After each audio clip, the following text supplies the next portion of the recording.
Salut, c'est encore moi, c'est moi le magnifique et aussi votre griot des nouvelles africaines. Aujourd'hui, les nouvelles, il y en a plein. Alors, on y va.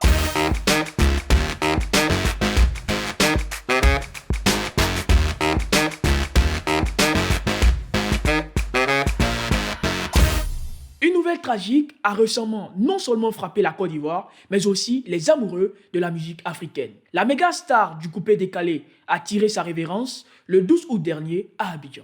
Il s'agit de la mort de Anjouan Didier, connu sous le nom de Didier Arafat, décès survenu lors d'un accident de la circulation. Selon une triste ironie, après avoir fait sortir son album intitulé Moto Moto, c'est la moto qui l'a fait sortir du monde des vivants à seulement l'âge de 33 ans. Le gouvernement a décidé de prendre en charge les obsèques du regretté artiste. En hommage à Didier Arafat, une grande parade de motos a été organisée pour le dimanche 25 août et suivie par ses obsèques le 30 août. Vu la multitude des fans d'Arafat qui ont décidé de rendre un dernier hommage à leur artiste préféré, le gouvernement a décidé de mettre à la disposition du comité d'organisation son stade national. Le Félicia a seulement une capacité de 35 000 places. Il fut très vite débordé. Plusieurs artistes du Zouglou, du coupé décalé étaient présents, sans oublier les méga stars. Certaines personnes qui n'ont rien à foutre de Didier Arafat sont venues dévisager tous ces artistes qui réunis en un seul jour. Ce n'est pas qu'une histoire de Chinois, mais c'est toute l'Afrique, les Wench, les Nushi Krakra, qui se sont réunis ce jour-là pour le Yoro.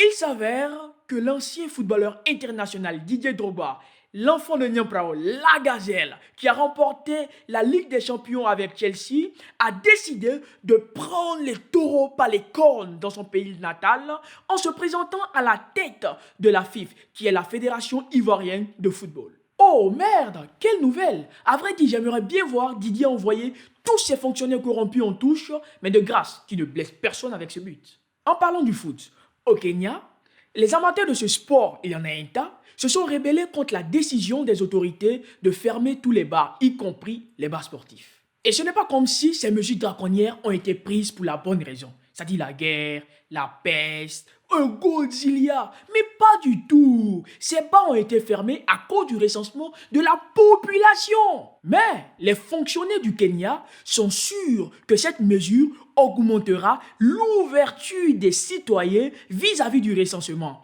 Mais bizarrement, ça a eu l'effet inverse. Moi, je crois que c'est au bar sportif qu'il faut faire le recensement. Et en plus, le taux de participation serait plus élevé. Mais le plus important, c'est de bien choisir le moment où éviter la colère de ceux dont l'équipe favorite a laissé encaisser un but. Mais de toute façon, quelque chose de très bizarre se passe avec ce recensement au Kenya.